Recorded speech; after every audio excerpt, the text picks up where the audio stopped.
तो आज देखते हैं how to prepare for CSAT in just 40 days. Okay, यहाँ पे मैं कोई आपको रॉकेट साइंस नहीं बताने वाली हूँ। जस्ट मैं जो रियलिटी है, जो फैक्ट्स है, जो लोग बच्चे सिर्फ सी सेट नाम से ही डर जाते हैं और अंडर कॉन्फिडेंस हो जाते हैं और फिर सी सेट का प्रिपरेशन ही नहीं कर पाते हैं जी लास्ट 40 डेज़ में और 30 डेज़ में। ओके, तो आपको ये वीडियो सिर्फ एंड सिर्फ आपके लिए है।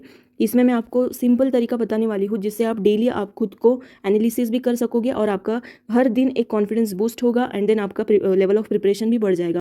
ये आपको खुद पता चल जाएगा जैसे जैसे मैं बताती हूँ, अगर आप वैसे वैसे करोगे। ओके, यहाँ पे मैं सिर्फ आपको गाइड और मेंटर करने के लिए ये वीडियो बना रही हूँ क्योंकि इसके बहुत सारे मैंने एनालिसिस और बहुत सारा एक्सपीरियंस के साथ मैं ये बात कर रही हूँ जो बहुत बच्चों को ये बातें पता नहीं है। तो प्लीज़ आप मेरे वीडियो एंड तक देखना, पसंद आए तो लाइक शेयर कमेंट ज़रूर कर देना। सो चलिए मैं आज आपको सबसे पहले बताती हूँ, कुछ भी मत करो, पहले लास्ट 10 ईयर्स के PYQs उठा लो। लास्ट 10 ईयर्स के PYQs उठा लो। अगर 40 डेज़ में करना है तो रोज़ आपको 50 क्वेश्चंस करने हैं। ओके, रोज़ आपको 50 क्वेश्चंस करने हैं और उसका एनालिसिस करना है। पहले आप 2 और 3 टाइम्स पहले आप सॉल्व करो। नहीं आ रहा है तो आप सपोज टाइम एंड डिस्टेंस का अगर आपको टॉपिक आया है, क्वेश्चन आया है, तो आप ये आपको पता नहीं है, इसके फॉर्मूलाज पता नहीं है, विदाउट फार्मूला कैसे सॉल्व करना है ये पता नहीं है, तो कोई भी एक चैनल पकड़ लो जिसमें सारा फ्री में लेक्चर्स दिए हुए हैं।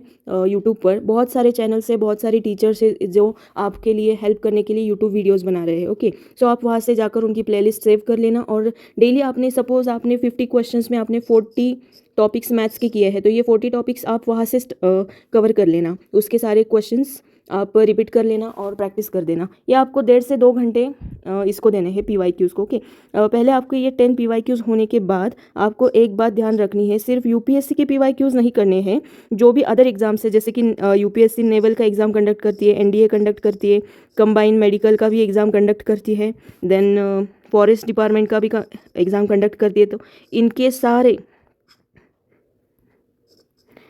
सारे जो एप्टीट्यूड के क्वेश्चंस है वो आपको करना है। जितने सारे UPSC जितने सारे एग्जाम्स कंडक्ट कर रही है उसके सारे एप्टीट्यूड के क्वेश्चंस आपको देखना है। अगर आपने ये 15 डेज़ में, पहले 20 डेज़ में आपने ये कवर कर लिया तो आपका एक अंडरस्टैंडिंग लेवल बढ़ जाएगा, कॉन्फिडेंस बढ़ जाएगा, आपका बहुत ज़्यादा कमांड हो जाएगा और आपको ये पता चल जाएगा कि फॉर्मूला के साथ और विदाउट फार्मूला के साथ भी हम मैथ सॉल्व कर सकते हैं। ओके, अब बात आती है कॉम्प्रहेंशन की। करेक्ट, कॉम्प्रहेंशन, कुछ लोगों का मैथ्स अच्छा होता है तो कॉम्प्रहेंशन नहीं होता है, तो कोई डरने की बात नहीं है। कॉम्प्रहेंशन के लिए मैं सीधा बताऊंगी, हिंदू के सारे न्यूज़ एडिटोरियल्स आपको उठाने हैं और वो पढ़ने हैं। ओके, उसमें से जो भी आपको वोकेबलरी होगी तो वो आप निकाल लो, उसके मीनिंग्स वगैरह देख लो, वो पढ़ लो, एडिटर क्या बोलना चाहता है ये आप समझ लो। पहले तो लेखक जो होता है, जो एडिटोरियल लिखता है, उसके दिमाग से आपको सोचना है, ना कि अभी एग्जाम में एडिटोरियल आया है और आपको क्या लग रहा है वो नहीं लिखना है। उससे आपका एक भी सवाल सॉल्व नहीं हो सकता है। तो कॉम्प्रहेंशन के लिए आपको पढ़ना है हिंदू एडिटोरियल्स, जितने भी एडिटोरियल्स है आप वो इकट्ठा कर लो, उसको पढ़ो। एडिटर क्या लिखना चाहता है, एडिटर का एडिटोरियल लिखने के पीछे क्या पॉइंट ऑफ व्यू है, उसके क्या व्यूज़ है, उसके क्या ओपिनियंस है, ये आप समझ लो। अगर आप 20 से 25 एडिटोरियल्स भी पढ़ लोगे तो आपको एक बेसिक आइडिया आ जाएगा कि एडिटोरियल्स और पैसेजेस कॉम्प्रहेंशन का पार्ट आपको कैसे सॉल्व करना है। ओके, देन उसके बाद आता है आपको पिछले 10 साल के कॉम्प्रहेंशन के क्वेश्चंस लो, उसे सॉल्व करो। आप एक बात आपको समझ में आ जाएगी जब आप सच में सॉल्व करोगे। 4 ऑप्शंस हमें दिए होते हैं। ओके, तो 2 ऑप्शंस तो हम डेफिनेटली श्योर होते हैं कि ये तो नहीं आंसर, ये बिल्कुल नहीं है, लेकिन हम 100 नहीं 1000% 2 बाकी बचे हुए ऑप्शंस में हम बहुत ही ज़्यादा कंफ्यूज हो जाते हैं ना।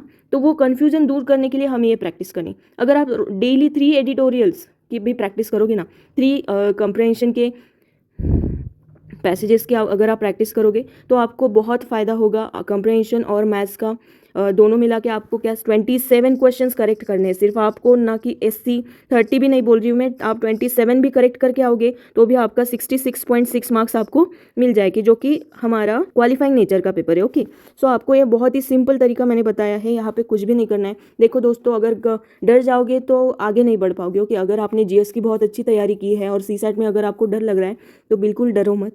अगर आपके पास ऐसा आपको लग रहा है कि बहुत बच्चों ने बहुत सारी पढ़ाई की और आपने कुछ भी नहीं किया है, तो ऐसा कुछ नहीं है। सारे बच्चे बहुत पढ़ाई करते हैं, इसीलिए ऐसा होता तो बहुत सारे लोग एग्ज़ाम क्लियर कर सकते थे। ओके, ऐसे भी लोग हैं जिन्होंने 2 महीने में 1 महीने में प्रीलिम्स निकाली है।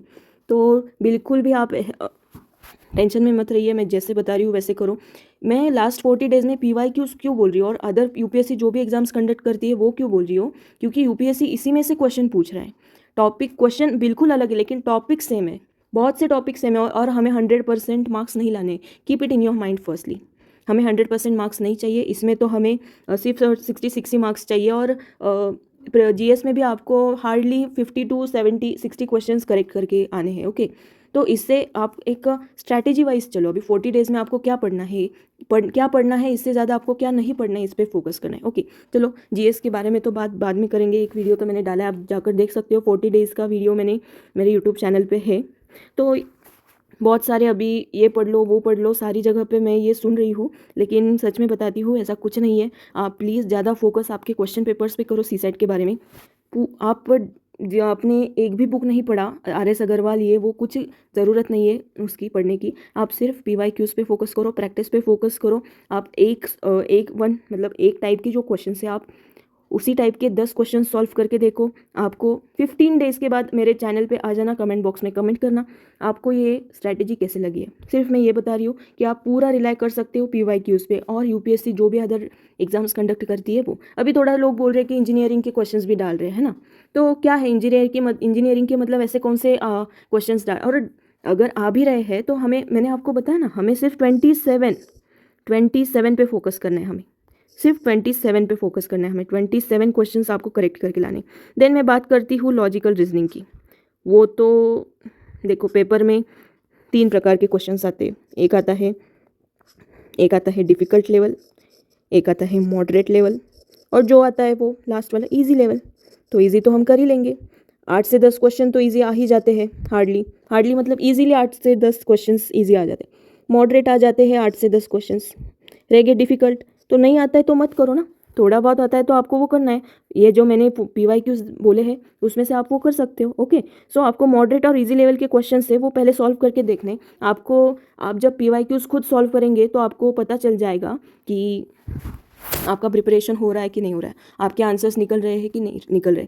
मैंने जिन बच्चों को, मेरे स्टूडेंट्स को मैंने ये सिखाया है, उनके मॉक्स में बहुत ही अच्छे मार्क्स आए हैं और उनके अंदर खुद की एक कॉन्फिडेंस आ गया है कि वो ये पेपर्स, NDA का भी एक स्टूडेंट थी मेरी, उन्होंने भी बहुत अच्छा किया है। ओके, सो ये वर्क होता है, 100% वर्क होता है। ज़्यादा पढ़ोगे तो फंस जाओगे, क्योंकि सब बोलते हैं एक समुंदर की तरह है यूपीएससी, ऐसा है वैसा है। ऐसा कुछ नहीं है। आप अगर स्ट्रैटेजी वाइज जाओगे तो डेफिनेटली आपको ये हेल्प करेगा। लॉजिकल रीजनिंग का भी मैं इतना ही कहूँगी। ब्लड रिलेशंस, कैलेंडर और बहुत सारे टॉपिक्स हैं। अगर आपको चाहिए तो मैं एक लिस्ट आपके लिए बता दूंगी, और मेरे शॉर्ट वीडियो में भी एक सीसेट का लिस्ट डाला है, उसमें से आप देख लो, वही आपको फॉलो करना है बस। आपको बाकी दूसरा कुछ भी करना नहीं।